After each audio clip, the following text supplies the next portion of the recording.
ప్రియ సభ్యులారా, విశ్వాసులారా, నేటి దిన వాక్య ధ్యానము నిమిత్తము ఇర్మియా గ్రంథము 2వ అధ్యాయము 9వ వచనము నుండి 13వ వచనం వరకు గల వాక్య భాగము చదివి వినిపించగా మనము ఆలకించి ఉన్నాం. ఈ సందర్భంలో చదువుబడినటువంటి వాక్య భాగం అనగా ఇర్మియా గ్రంథము 2వ అధ్యాయము 4 నుంచి 13 వచనాలు. ఈ వాక్య భాగమును మనం ధ్యానింపనై ఉంటుండగా ప్రార్థనతో మన హృదయాలను సిద్ధం చేసుకుందాం. అందరం తల్ల ఉంచినట్లయితే ప్రార్థించుకుందాం. పరిశుద్ధుడు తండ్రి, ప్రేమ కలిగిన మా ప్రభువా, మమ్మల్ని మీరు ప్రేమించి ఇట్టి సమయం మాకు ఇచ్చినందుకు వందనాలు. సహాయము దయచేయము నాయన. ఇంతవరకు పాటలతోనూ వాక్య పఠనము, విజ్ఞాపన ప్రార్థనతో మీ సన్నిధిని మేము అనుభవించాము, ఆరాధించి ఉన్నాం. ఇప్పుడు మీ స్వరం వినిపింప చేయమని మీ పాదముల యొద్ద మొరపెట్టుకొనుచూ ఉన్నాం. మాకు తోడై ఉండండి మా తండ్రి, మాతో మాట్లాడండి. మెల్లనైనా మీ స్వరం వినిపింప చేయండి. మీ మాటలు గ్రహించేటువంటి ఆ శక్తిని మాకు దయచేయండి. ఆ రీతిగా మేమును జీవించు భాగ్యం నిమ్మని క్రీస్తు వారి శ్రేష్టమైన నామములు వినపాలను వేడుకొనుచున్నాము తండ్రి. ఆమేన్. ప్రియమైనటువంటి వారలారా, చదవబడిన వాక్య భాగము మనం ముందుగానే దీని గురించినటువంటి టాపిక్ ఏంటో జ్ఞాపకం చేసుకున్నాం. టాపిక్ ఏంటంటే రివ్యూ యువర్ పాస్ట్, మీ గతాన్ని ఒకసారి సమీక్ష చేసుకోనండి అనేటువంటి ఒక అడ్రస్, ఒక టైటిల్ ఆర్ థీమ్తో ఈ వాక్య భాగాన్ని ధ్యానం చేసుకోబోతూ ఉన్నా. ఇది ఎవరిని ఉద్దేశించినది అంటే ఇశ్రాయేలీలను ఉద్దేశించినది. ఎవరు హెచ్చరిస్తున్నారంటే ఇర్మియా ప్రవక్త హెచ్చరిస్తున్నాడు. Audience Israelites, ఇశ్రాయేలీలు. ఎవరు అంటున్నారు, ఎవరి ద్వారా దేవుని స్వరం వినిపింపజేయబడుతున్నదంటే ఇర్మియా ప్రవక్త ద్వారా. పోయిన వారం, గత ఆదివారం ఇర్మియా యొక్క పిలుపుని గురించి ధ్యానం చేసుకున్నాం. కొన్ని మాటలు చెప్పుకున్నాం. ఇర్మియా originally he was a priest, యాజకుడు, నాట్ ఎ ప్రాఫెట్. యాజక కుటుంబములో నుండి, అనాతోతులో నుండి యెరూషలేమునకు 3 మైళ్ళ దూరంలో ఉన్న అనాతోతులో ఉన్నటువంటి ఒక యాజక కుటుంబంలో పుట్టిన ఇర్మియాను దేవుడు మాట్లాడుతూ ఉన్నాడు. at the age of 20 or something like. ఏం మాట్లాడాడు? ఇక ప్రత్యేకంగా పిలిచేదేం లేదయ్యా, నీ తల్లి గర్భంలో నువ్వు రూపింపబడక ముందే ఐ నో యు, నీవు నాకు తెలిసి ఉన్నావు. గర్భంలో నుంచి లోకంలోనికి రాక మునిపే నిన్ను ప్రతిష్ఠించి ఉన్నాను. ఈ పిలుపు స్థిరపరచబడినది. కాబట్టి ఇర్మియా, there is no exit for you. ఇంకేమి ప్రత్యామ్నాయములు నీ జీవితానికి లేవు.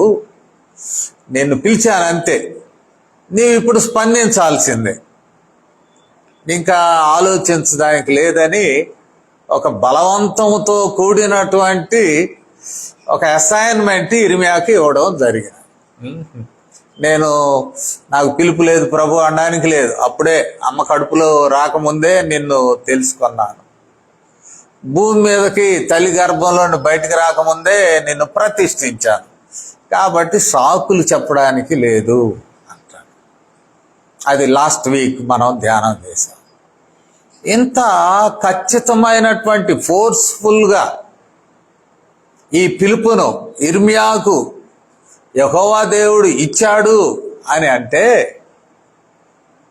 Same kind of message he need to deliver. ఒక మరి బలమైనటువంటి వర్తమానము ఇశ్రాయేలీలకు ఆయన తెలియజేయాలి. అందువల్లనే ఆయన పట్టుకున్నారు. ఇది ప్రత్యేకం అన్నమాట. ఏమిటి ఆ బలమైన వర్తమానము అని అంటే మనం పోయిన వారం తెలుసుకున్నాం. ఇర్మియా పిలువబడినప్పుడు యోషియా 13వ సంవత్సరపు ఏలుబడిలో 2వ వచనం ఇర్మియా గ్రంథం 1వ అధ్యాయం. ఆమోను కుమారుడైన యోషియా యూదాకు రాజై ఉండగా అతని ఏలుబడి 13వ సంవత్సరమున. అంటే యోషియాను గురించి 2 మాటలు చెప్పాలి.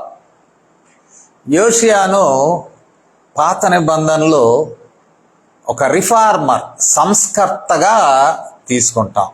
రిఫార్మర్ పాత నిబంధన. మనం సంఘ చరిత్రలో మార్టిన్ లూథర్ అంటాం.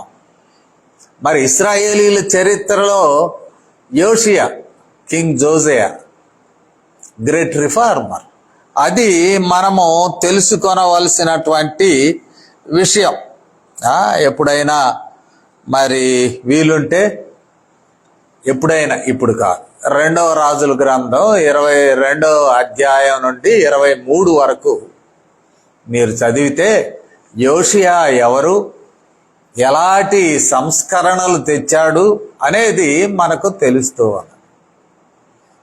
ఈ సంస్కరణకు మూలాధారం ఏమిటంటే యోషియా కాలంలో దేవాలయాన్ని బాగు చేయించాలని ప్రయాసపడుతున్నాడు. శిథిలాలను తొలగించి రెనోవేషన్, ఒక విధంగా దేవాలయాన్ని రెనోవేషన్ కొరకు పని అప్పచెబితే రెనోవేషన్ వర్క్లో ఉన్నటువంటి వారికి ధర్మశాస్త్రం దొరికింది. ఆ శిథిలాల కింద ఎప్పుడోదో ఏమిటో ధర్మశాస్త్రం దొరికింది. ధర్మశాస్త్రం తీసుకొచ్చి యోషియాకి ఇచ్చారు. యోషియా దాన్ని చూసి ఈ ధర్మశాస్త్రము ఎవరు మరి మనకు అనుకూలంగా తర్జుమా చేస్తారు, భావం చెప్తారని కనుక్కుంటాడు.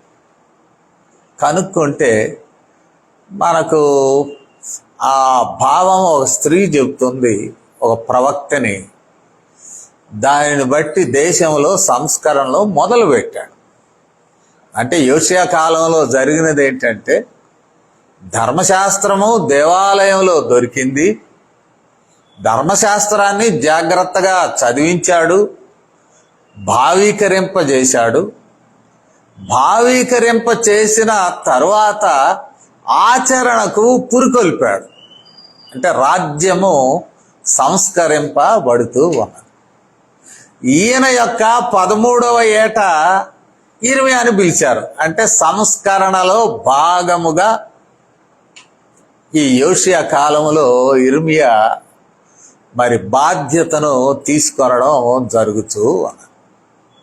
ఇప్పుడు చదివినటువంటి వాక్య భాగం ఇర్మియా గ్రంథం 2వ అధ్యాయంలో చూసినట్లయితే సందర్భం ఏమిటి అని మనం ప్రశ్నిస్తే మరి పండితులు చెప్పేది ఏమిటంటే ఇది ఒక పండుగ సందర్భం అంటున్నారు. ఏమి పండుగ సందర్భం అంటే గుడారముల పండుగ.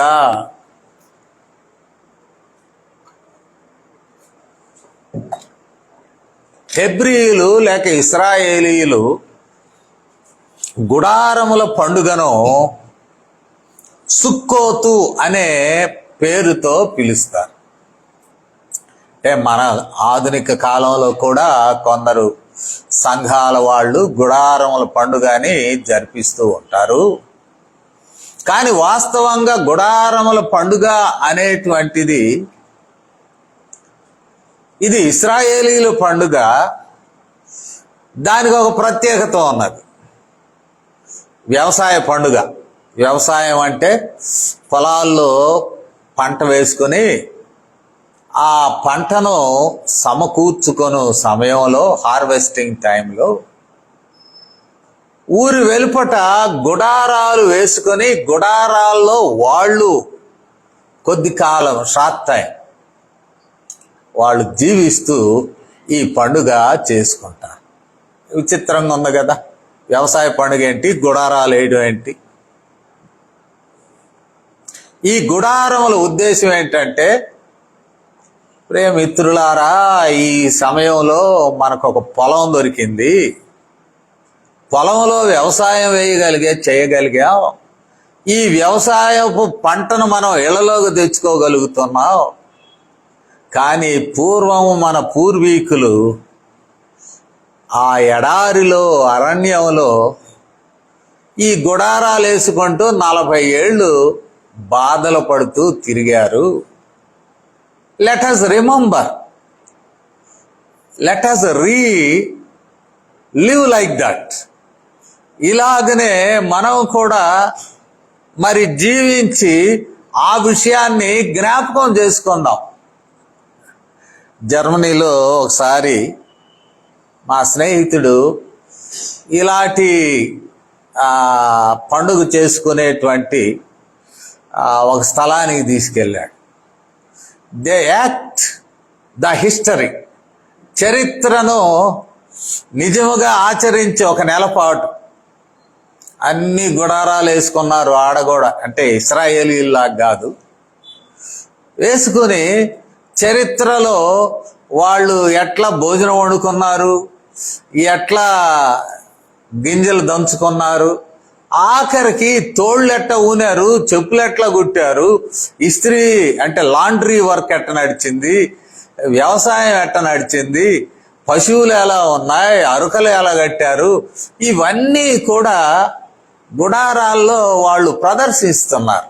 ఈవెన్ వెహికల్స్ లేనప్పుడు గుర్రాల మీద, గుర్రపు బండ్ల మీద ఎట్ట ప్రయాణం చేశారు, ఇవన్నీ they live in the history. అది కూడా కొందరు డెడికేట్ చేసుకొని వచ్చి ఆ క్యాంపులో ఉంటున్నారు. మాలాంటి లేక మనలాంటి సందర్శకులకు జర్మనీ చరిత్రను చూసే అవకాశం దొరుకుతుంది.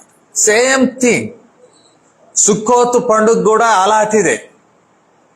సుక్కోతు పండుగ కూడా మరి గుడారాలు వేసుకుని మనం అరణ్యంలో, ఐగుప్తు నుండి వచ్చేటప్పుడు అరణ్యంలో ఏ రీతిగా మనం బయటకు వచ్చామో, ఎలా సంచరించామో, 40 ఏళ్ళు ఏడు గుడారం వేసాం, గుడారం బీకాం, మళ్ళీ ఆడ గుడారం వేసాం, ఆ గుడారం బీకేశాం.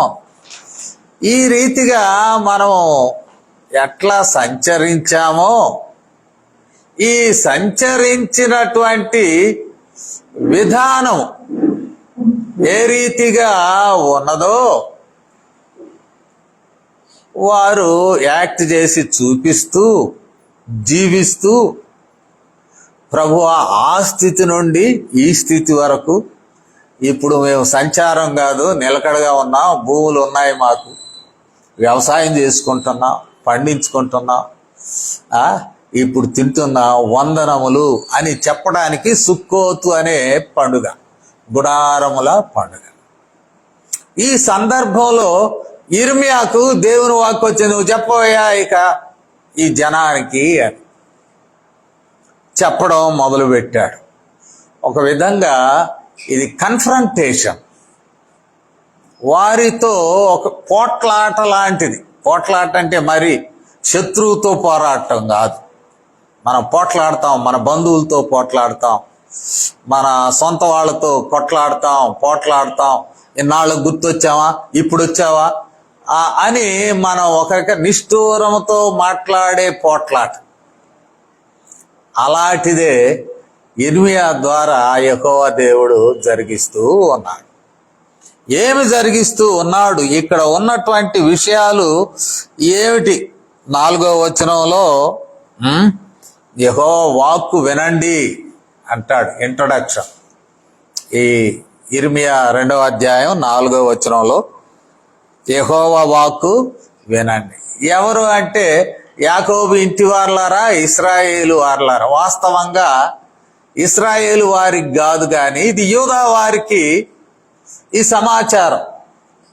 నేను రిపీటెడ్గా చెప్తుంటాను ఎక్కడికి వెళ్ళినా. 12 గోత్రాలు విడిపోయినాయి లాంగ్ బ్యాక్. సొలొమోను తర్వాత 12 గోత్రాలు ఇంటాక్ట్గా ఉండలేకపోయినారు. 10 గోత్రాలు అటు వెళ్ళిపోయినాయి, 2 గోత్రాలు దిగువన ఉండిపోయినాయి దక్షిణ. 10 గోత్రాలు లయమైపోయినాయి కూడా. అన్యులు వారిని చెరపట్టుకుని వెళ్ళిపోయినారు, అయిపోయి. దక్షిణాన ఉన్న గోత్రాలు వారు కొంతకాలం ఉన్నారు, ఎందుకంటే యెరూషలేము వాళ్ళ మధ్యలో ఉన్నది, దేవాలయం ఉన్నది కాబట్టి they have survived for some time. కానీ వాళ్ళకు కూడా దేవుడు టైం పెట్టాడు. మీరు కూడా పతనం అయిపోయారు బాబు. ఇప్పుడు ఇర్మియా ద్వారా హెచ్చరిస్తున్నాడు. కానీ 12 గోత్రాల వారిని అడ్రస్ చేస్తున్నాడు ఇర్మియా. ఇర్మియా బెన్యామీనీయుడు, యూదావాడు కాదు. కాబట్టి ఆయనకు కూడా కొంత పార్షియాలిటీ ఉంటుంది, తప్పదు.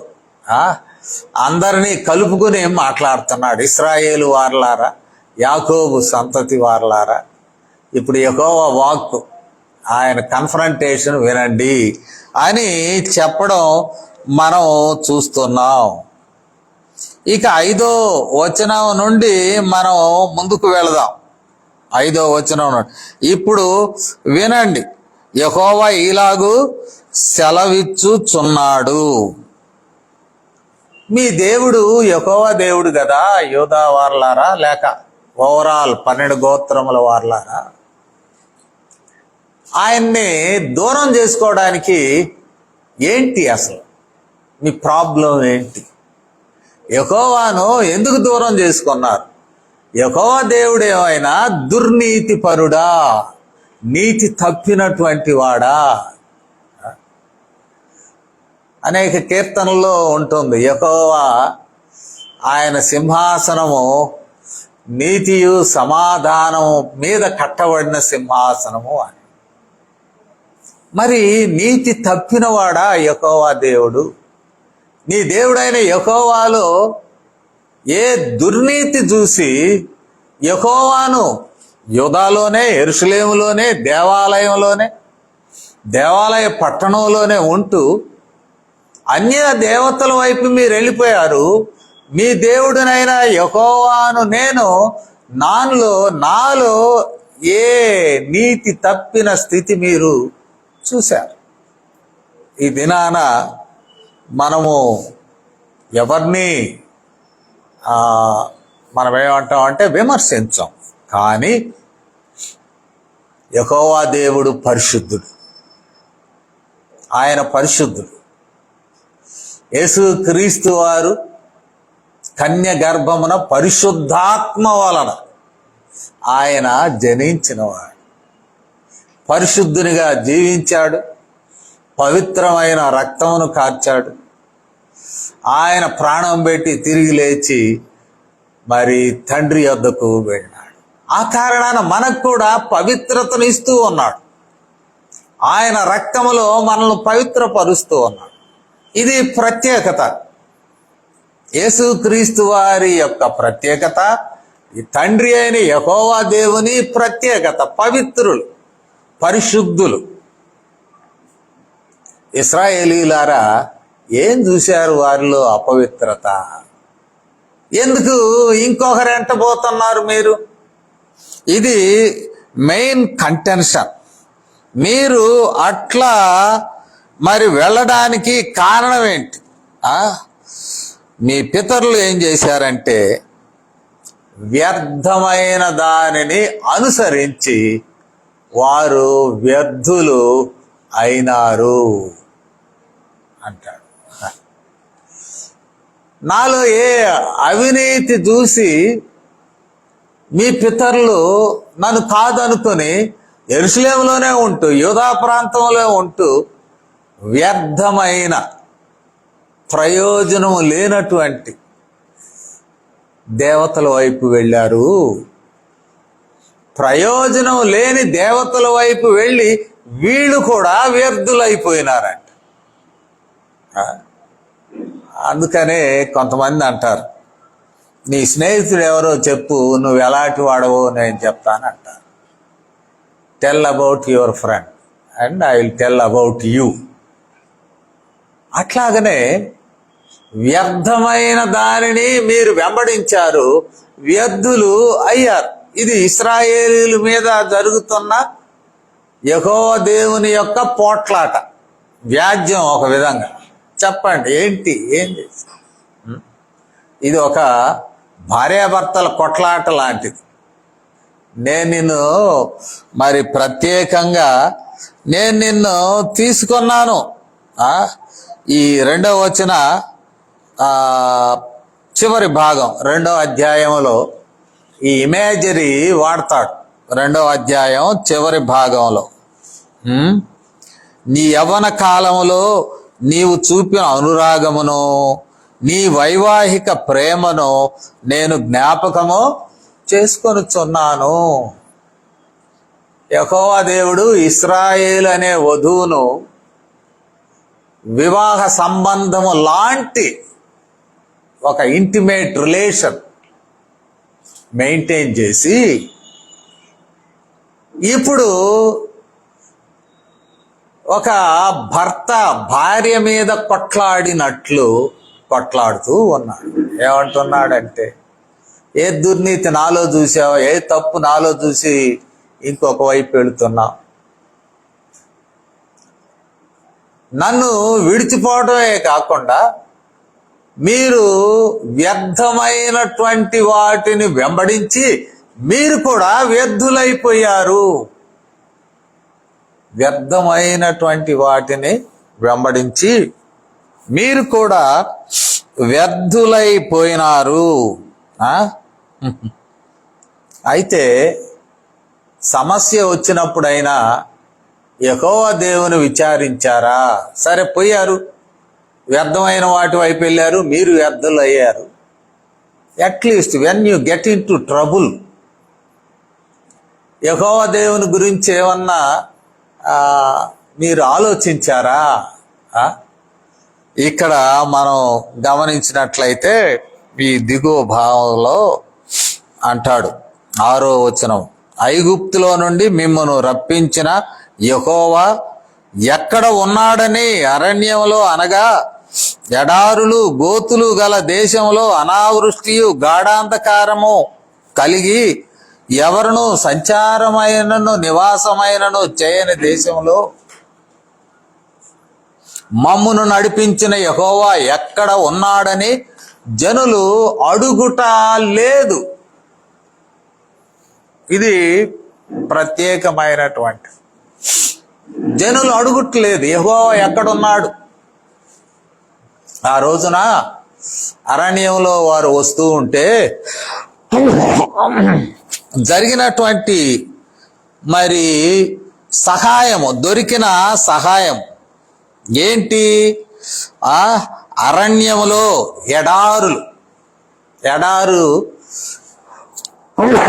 ఎడారుల యొక్క ప్రత్యేకత ఏమిటి అని అంటే, ఎడారులు నో వెజిటేషన్, అక్కడేం వృక్షము మొలవదు. ఆ మాట కూడా అంటాడు కదా, అనావృష్టి, అక్కడ ఉండేది అనావృష్టి. సంచారం, ఎవరును సంచారము చేయరు, నో వెజిటేషన్, మనుషులు కనపడరు. అలాంటి ఇంకా ఏమంటాడు, ఆ లక్షణమును గోతులు గల దేశము, అక్కడక్కడ గోతులు ఉంటాయంట. గొయ్యి అంటే అర్థం ఏంటి? అందులో పడ్డామంటే తిరిగి లేవడం చాలా కష్టం. ఇప్పుడు జారి పడ్డామంటే లేవడం కష్టం. ఇలాంటి ప్రయాణం మీరు చేసినప్పుడు ఏ యెహోవా కాపాడాడో ఆ యెహోవా దేవుడు ఇప్పుడు ఎక్కడ మనకు అండగా లేడే, ఎక్కడున్నాడు అని మీరు అడగడం లేదు. అంటే కష్ట సమయంలో మీరు మాట్లాడడం లేదు, వెతకడం లేదు. అంటాడు గడాంధకారం, అనావృష్టి, గడాంధకారం, వర్షాలు ఉండవు, చీకటి ప్రదేశం రాత్రి వేళల్లో సహజంగా కూడా. దావీదు అంటాడు, గాఢాంధకారపు లోయలో నేను సంచరించినను ఏ అపాయమునకు భయపడను, నీవు నాకు తోడై ఉంది. అట్లాగనే ఇశ్రాయేలీయులు కూడా గాఢాంధకారంలో కూడా నడిపించాడు. అనావృష్టి ఉన్న ప్రదేశంలో వాళ్ళని నడిపించాడు. పచ్చగడ్డి కనపడని చోట నడిపించాడు. గుంటల్లో నుండి బయటికి జారి గుంటలో పడినా పైకి లేపి తీసుకొచ్చాడు. ఇప్పుడు కష్టం వచ్చినప్పుడు ఆ యెహోవా ఎక్కడ ఆ రోజున మనల్ని చేయబట్టి నడిపించాడు కదా. మనం 2-3 వచనాల్లో కూడా చూసాం. ఆ సంగతులు మర్చిపోయావు ఇశ్రాయేలు, నీ యవన కాలపు ప్రేమను ఊరకనే మర్చిపోయావు. ఆ రోజుల్లో నీ చేయబెట్టి నడిపించాను కదా. ఇప్పుడు కష్టం వచ్చినప్పుడు నా దగ్గరికి రాకుండా ఎవరి దగ్గరకో ఎందుకు వెళ్తున్నావు? ఇది ఒక పెద్ద నేరముగా యెహోవా దేవుడు చూస్తూ ఉన్నాడు. ఇది ఒక పెద్ద నేరం. Why? What happened to you? ఎంత అనుభవించావు, మేళ్ళన్నిటినీ అనుభవించావు ఇశ్రాయేలు. ఈ మేళ్ళన్నీ ఎందుకు జ్ఞాపకం రావడం లేదు? భయంకరమైన ఐగుప్తు చేతిలో నుండి మిమ్మల్ని బయటికి లాగాను కదా నా చెయ్యి జాపి. ఆ కబంధ హస్తములో నుండి, ఫరో కబంధ హస్తములో నుండి మిమ్మల్ని బయటికి లాగాను. అరణ్యంలో ఇప్పుడు చెప్పినట్లుగా అనావృష్టి, నో వెజిటేషన్, ఇసుక, వేడిమి, చీకటి, గోతులు, ఇలాంటి భయంకరమైన పరిస్థితుల్లో మిమ్మల్ని నడిపించాను కదా యెహోవానైన నేను. క్షేమంగా కనాను దేశానికి తీసుకొచ్చాను కదా. ఏం గుర్తు రాకుండా పోయానా? యెహోవాలో నీతి తప్పాడా యెహోవా దేవుడు? ఎందుకు యెహోవాను వేడుకోవట్లేదు at the time of crisis? ఇప్పుడు క్రైసిసే నడుస్తుంది. అషూరు రాజు ఒకవైపు నుండి వస్తున్నాడు. అది ఉత్తర భాగం అయిపోయింది, దక్షిణ భాగం వైపు నడుస్తున్నాడు అషూరు రాజు. మరొక వైపు తదుపరి దినాల్లో బబులోను రాజు కూడా రాబోతున్నాడు. బబులోనీయులు కూడా, నెబుకద్నెజరు. డేంజర్ కలుగుతూ ఉంటే యెహోవా దేవుని ఎందుకు ఆశ్రయించడం లేదు? ఏంటి నాలో ఏమి తప్పు ఉన్నది? ఇర్మియా, నువ్వు మాట్లాడు వీళ్ళతో. ఒక బలమైనటువంటి వాదన ఇక్కడ చేస్తూ ఉన్నాడు. ఈ వాదనలో రెండవది, ఇంకెన్ని ఉన్నాయో వాదనలు అనుకోబాకండి, త్వరలో ముగిస్తాను. రెండవది ఏంటంటే, మిమ్మల్ని ఇంత కష్టపడి నడిపించి తీసుకువచ్చి కనాను దేశము నా దేశము, కనాను దేశము నా దేశముగా మార్చుకున్నాను. నా దేశం అంటే ఈరోజు కూడా పిలుస్తున్నాంగా హోలీ ల్యాండ్ అని. ఈ దేశాన్ని నా దేశంగా భావించాను. ఇది పవిత్రమైన దేశముగా నేను పరిగణిస్తూ ఉన్నాను. 7వ వచనం చూడండి. ఫలవంతమైన దేశంలోనికి మిమ్మల్ని రప్పింపగా ప్రవేశించి, ఒక మంచి దేశంలోకి బానిసలైన మిమ్ములను మంచి దేశంలోనికి మిమ్మల్ని రప్పిస్తే ప్రవేశించి, నా దేశము నా స్వాస్థ్యం, it is my country, my nation, my land, నా దేశం కనాన్ దేశం, మై ఇన్హెరిటెన్స్, నా స్వాస్థ్యం, మా దేశము నా స్వాస్థ్యం. దీన్ని ఏం చేశారు మీరు? అపవిత్రపరిచారు, హేయమైనదిగా చేశారు. ఇది నా దేశం, కనాను దేశం నా దేశముగా మార్చుకున్నాను, నా స్వాస్థ్యం అని చెప్పారు.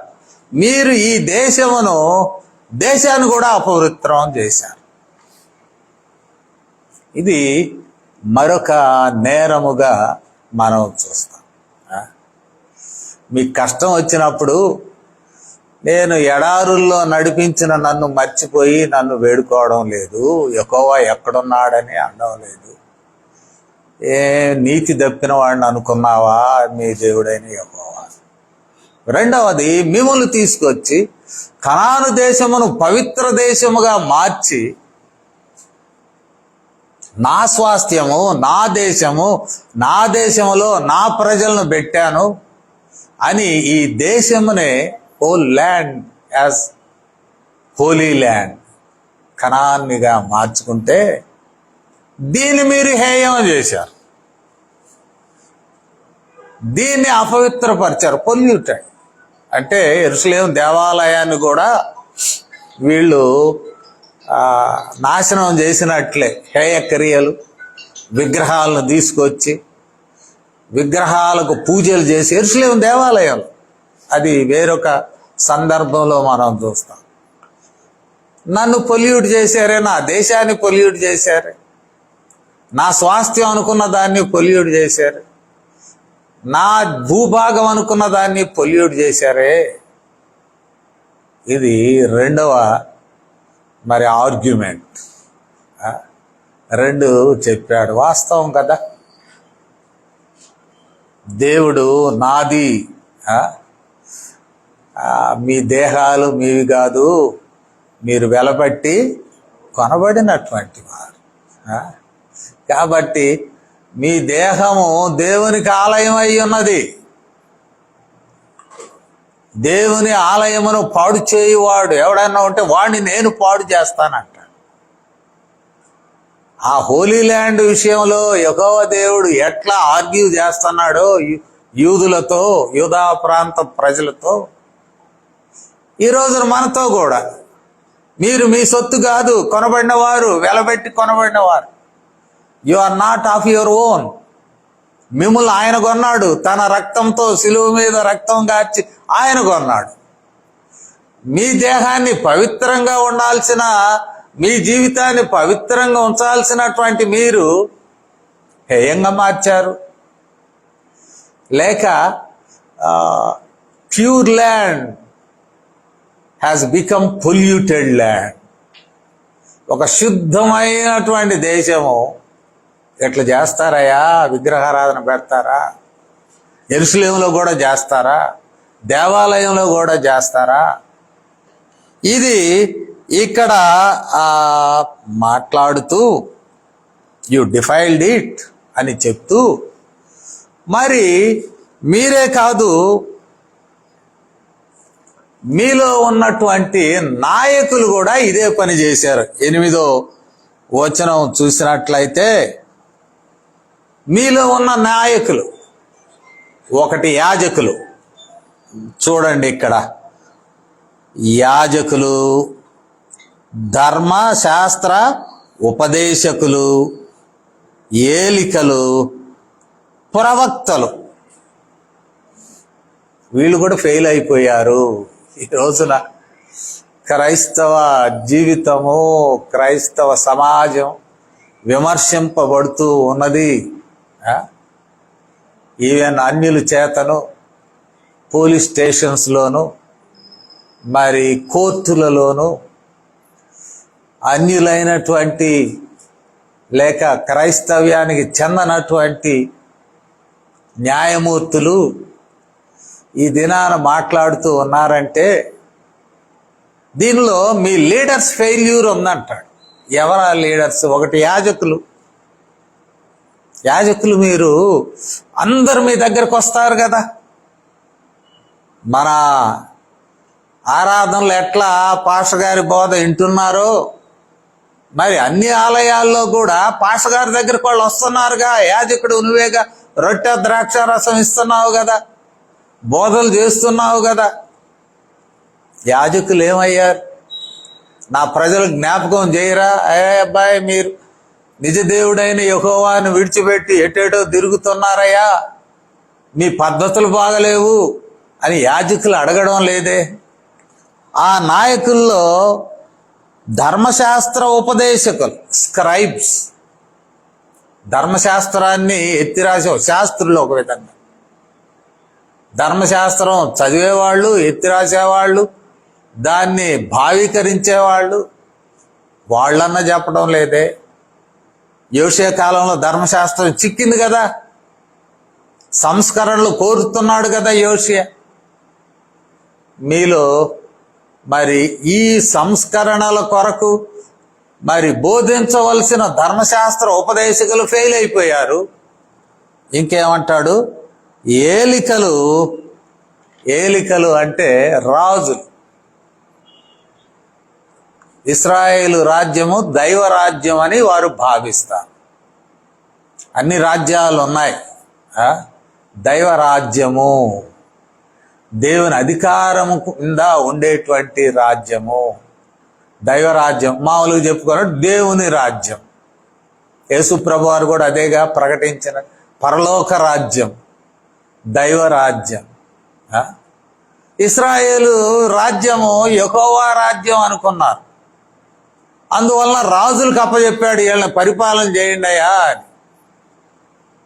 రాజులు ఫెయిల్ అయిపోయారు. యోషియా చంపబడ్డాడు, అయిపోయింది ఆయన పని. యోషియా సంస్కర్త అయినా కూడా ఆయన లైఫ్ ముగిసిపోయిన తర్వాత వచ్చిన వాళ్ళకి ఆ పట్టుదల లేదు, ఆ భక్తి లేదు. రాజుల ఫెయిల్యూర్, పరిపాలకుల ఫెయిల్యూర్. చివరగా ఏమంటాడు, ప్రవక్తలు కూడా ఫెయిల్ అయిపోయారు. ప్రాఫిట్స్. ప్రవక్త అనగా ఎవడండి? ఒక మాట, if you define who is prophet, prophet ఎవరు? The person who speaks on behalf of someone. నా పక్షంగా అనిల్ గారు మాట్లాడితే ఆయన నాకు ప్రవక్త. యెహోవా దేవుని పక్షంగా మాట్లాడేవారు వారు యెహోవా ప్రవక్త. ప్రవక్తలు ఉన్నారు, రెండు రకాల ప్రవక్తలు ఉన్నారు ఆ రోజులు. కోర్ట్ ప్రాఫిట్స్ అంటే రాజ ఆస్థానము ఆ ప్రవక్తలకు జీతభత్యాలు ఇస్తారు. రాజుకి వాళ్ళు సలహాలు ఇవ్వాలి. రాజు అంటాడు, యుద్ధానికి పోతున్నానయ్యా, ఓ ప్రవక్త నీవు దేవుని దగ్గర విచారించి నాకు చెప్పు, రేపు వెళ్ళొచ్చా? ఆ ప్రవక్త వచ్చి, సార్ నువ్వు వెళ్ళడానికి లేదు అని అంటే మరి దేవునికి విరుద్ధం అని మానేయాల్సిందే. జీతంతో బ్రతికే ప్రవక్తలు ఉన్నారు. నాతాను రాజ ఆస్థానపు జీతం తీసుకునే ప్రవక్త, కానీ న్యాయంగా మాట్లాడాడు. దావీదు నువ్వు తప్పు చేస్తున్నావు, ఆ మనుషుడవు నీవే. రాజుకి ఖచ్చితంగా మరి కత్తి దించినట్లే కరెక్ట్గా మాట్లాడు, ఆ మనుషుడు నువ్వే తప్పు చేశావు. దావీదు కూడా నేను తప్పు చేశానయ్యా, నన్ను కడుగయ్యా, క్షమించయ్యా, ఒక పాట, ఒక కీర్తనే రాస్తాడు దావీదు. ప్రవక్తలు ఆ పని చేయాలి, కానీ ఈ ప్రవక్తలు ఎట్టుపోయారు, బయలుకెళ్ళి మళ్ళారంట. ఇక్కడ చెప్పబడిన మాట మనం చూసినట్లయితే ఈ ప్రవక్తలు బయలు పేరిట ప్రవచిస్తూ ఉన్నారు. యెహోవా మాటలు జనాలకు చెప్పట్ల, బయలు దేవత యొక్క మాటలు జనాలకి చెప్తూ ఉన్నారు. ఇది చాలా విచిత్రం. ఒక పెండ్లి నిర్ణయాల్లో పాస్టర్ గారిని పిలిచారు, కూర్చున్నాను. ఆ రోజు పప్పు అన్నాలు అయినాయి. పాస్టర్ గారు ఒక మంచి రోజు చెప్పండి, తేదీ పెట్టుకుందాం అన్నాడు.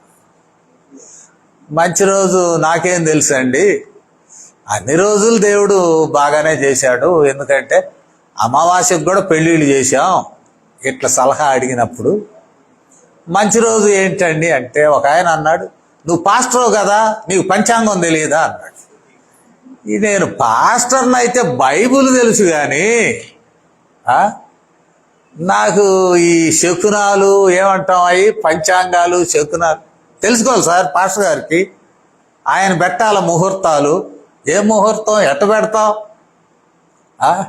వర్జం ఏదో తెలుసుకోవాలా, తిథి ఏందో తెలుసుకోవాలా, ఇంకా ఏంటయ్యా అవి అన్నీ ఉంటాయి.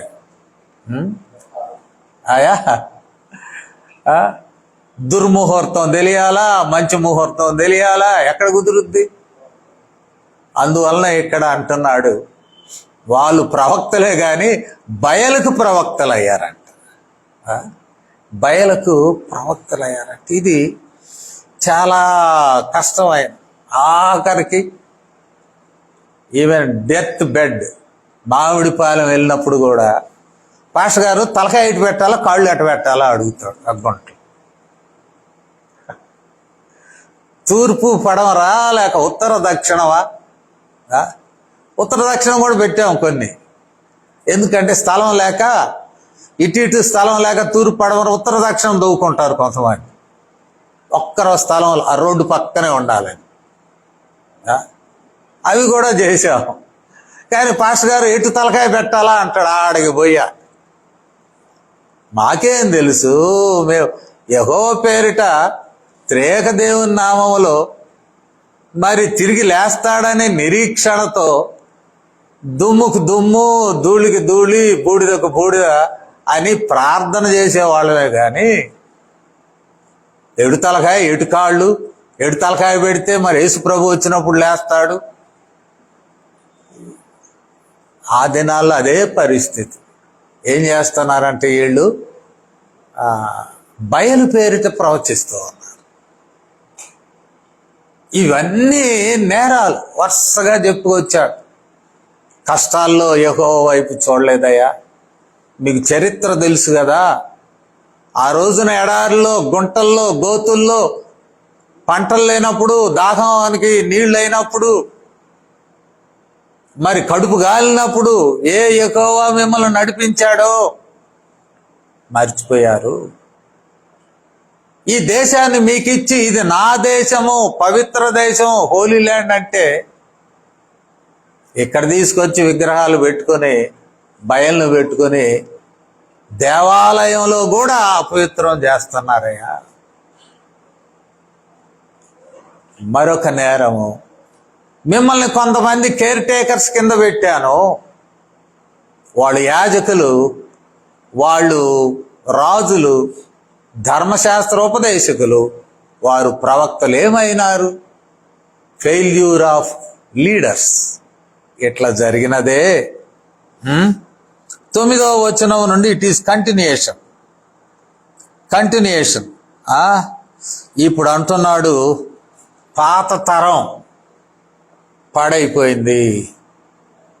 పాత తరం తెలిసిన వాళ్ళు సరి చేయలేకపోతున్నారు.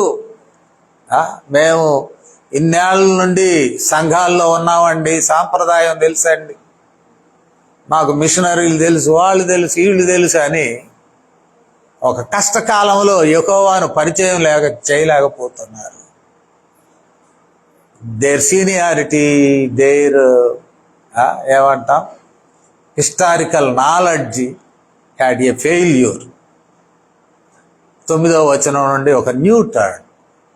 రాబోయే జనరేషన్ కన్నా నేను మాట్లాడతానయ్యా, నీ పిల్లలతోనైనా నేను మాట్లాడతాను అని వాళ్ళతో మాట్లాడతాను, వాళ్ళతో ఆర్గ్యూ చేస్తాను. మీ మనమ సంతానం, వాళ్ళు fresh generation, before they become polluted,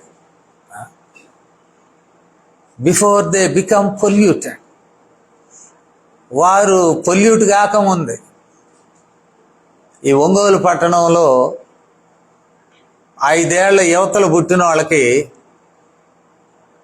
church అంటే 2 వర్గాలు 3 వర్గాలని మాత్రమే తెలుసు. వాళ్ళకి ఇంకేం తెలియదు. పాప యునైటెడ్గా ఉన్నప్పుడు తెలియదు. మిషనరీలు వచ్చి ఎట్లా ఇక్కడ తాము జీవితాలనే ఇక్కడే సమర్పించిన సంగతి తెలియదు. అనేకులు ఇక్కడే పాతి పెట్టబడిన సంగతి తెలియదు. వాళ్ళకి ఏందయ్యా, ఏం చర్చికి వెళ్ళామంటే ఏ చర్చి, 1వ చర్చా, 2వ చర్చా, 3వ చర్చా అని అడుగుతాడు. 5 ఏళ్ళ యువతలు పుట్టినాడు. కానీ వాళ్ళతో మాట్లాడతాను నేను అంటాడు. I will speak to them. నీ పిల్లల అయ్యా ఏమంటాడు 9వ వచనంలో, మీతోనూ మీ పిల్లల పిల్లలతోనూ మనవ సంతానంతోనూ వ్యాజ్యము. ఒకటి చెప్తున్నాను వినండి, ముగిస్తాను. ఒకటి చెప్తున్నాను వినండి. ఏమంటున్నాడు? కిత్తీయులు, కేదారీయులు, ఈస్ట్ అండ్ వెస్ట్. కేదారీయులు అంటే ఎడారిలో తిరిగే ఒక సంచార జీవులు కేదారీయులు, కేదరైట్స్. కిత్తీయులు వారు కూడా మరొక సమాజం. వీళ్ళిద్దరి మధ్య ట్రేడ్ అగ్రిమెంట్స్ ఉంటాయి. కిత్తీయులు మరియు ఈ అరేబియన్ సమూహాల్లో ఉండేవాళ్ళు ఈ కిత్తీయులు, ఎడారుల్లో జీవించే వాళ్ళు మరి ఇక్కడ ఏమంటాడు కేదారీయులు. వీళ్ళిద్దరి మధ్య వ్యాపార సంబంధాలు ఉంటాయి. ఇక్కడ అంటాడు ప్రవక్త ద్వారా, వారి మధ్య వ్యాపార సంబంధం ఉన్నది కానీ వారు దేవుళ్ళను మార్చుకోలేదయ్యా. వ్యాపారం మార్చుకున్నారు. ఈయన ప్రోడక్ట్స్ వాళ్ళకి అమ్మాడు, వాళ్ళ ప్రోడక్ట్స్ వీళ్ళకి అమ్మాడు.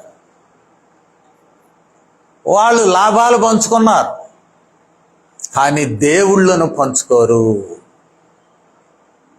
క్రైస్తవులు కాని వారు ఈ పని చేయలేరు.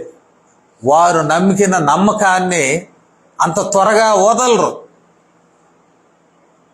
మీరు చేస్తున్నారే ఇశ్రాయేలీలారా, ఊరకనే మార్చుకుంటున్నారు కదా. కాబట్టి ఆఖరి మాట 13వ వచనం, 2 నేరాలు చేశారు. ఒకటి, జీవజల ఊటనైన నన్ను విడిచారు. Source of living water. సమరయ స్త్రీతో అంటాడు కదా యేసు ప్రభువారు, దాహమునకు ఇమ్మను అడిగిన వాడు ఎవరో నీకు తెలిసి ఉంటే నీవు ఆయన్నే వేడుకుంటావు, ఆయన నీకు జీవ జలములు ఇస్తా. ఏంటి జీవజలముల యొక్క ఇమేజ్ ఏంటో తెలుసా? పాలస్తీనాలో అంతా నిలవ చేసిన నీళ్ళే, వర్షాకాలంలో నిలవ చేసిన నీళ్ళే. నీటి బుగ్గలు చాలా తక్కువ. ఈ దేశంలో రాష్ట్రంలో వైఎస్ఆర్ గారు గెలిచాక ఇస్రాయేల్ వెళ్ళాడంటే పుణ్యస్థలం అని వెళ్ళాడు అనుకున్నాం. కానీ వీళ్ళు ఎట్లా దాన్ని ఏమంటాం, వ్యవసాయం చేస్తున్నారు. భూమి సరిగా ఉండదు, కొండలు గుట్టలు రాళ్ళు రప్పలు, ఏడెట్ట వ్యవసాయం చేస్తున్నారని తెలుసుకోవటానికి వెళ్ళాడు. ఆయనకు వ్యవసాయం ఇష్టం. పండగ అంటాడు, వ్యవసాయం పండగ అంటాడు. అక్కడి నుంచి పట్టుకొచ్చాడు లిఫ్ట్ ఇరిగేషన్, డ్రిప్ ఇరిగేషన్. అక్కడి నుంచి పట్టుకొచ్చాడు drip irrigation, the technology. Because water sources are very very limited in holy land. అట్లాంటి చోట నీటి బుగ్గలు ఉన్నాయంటే ఎంత సంతోషమో. Springs of living water. వాళ్ళకి అర్థం అవుతుంది. అయ్యా ఏంటో నాకు ఇది కావాలయ్యా అంటుంది సమరయ స్త్రీ. పాపం ఆమెకు అవన్నీ తెలియక, ఆ జీవజలంలో నాకు కావాలయ్యా, ఈ బావి లోతుగా ఉంది, చేదుకోలేకపోతున్నాను. జీవజలములు యేసుని తెలుసుకుంటే ఆ జీవజలాలు నీకు తెలుస్తాయి అంట. అక్కడే అంటాడు, ఒక 5 దేవతలను ఆరాధిస్తున్నారు, అది తెలుసుకోండి మీరు ముందు.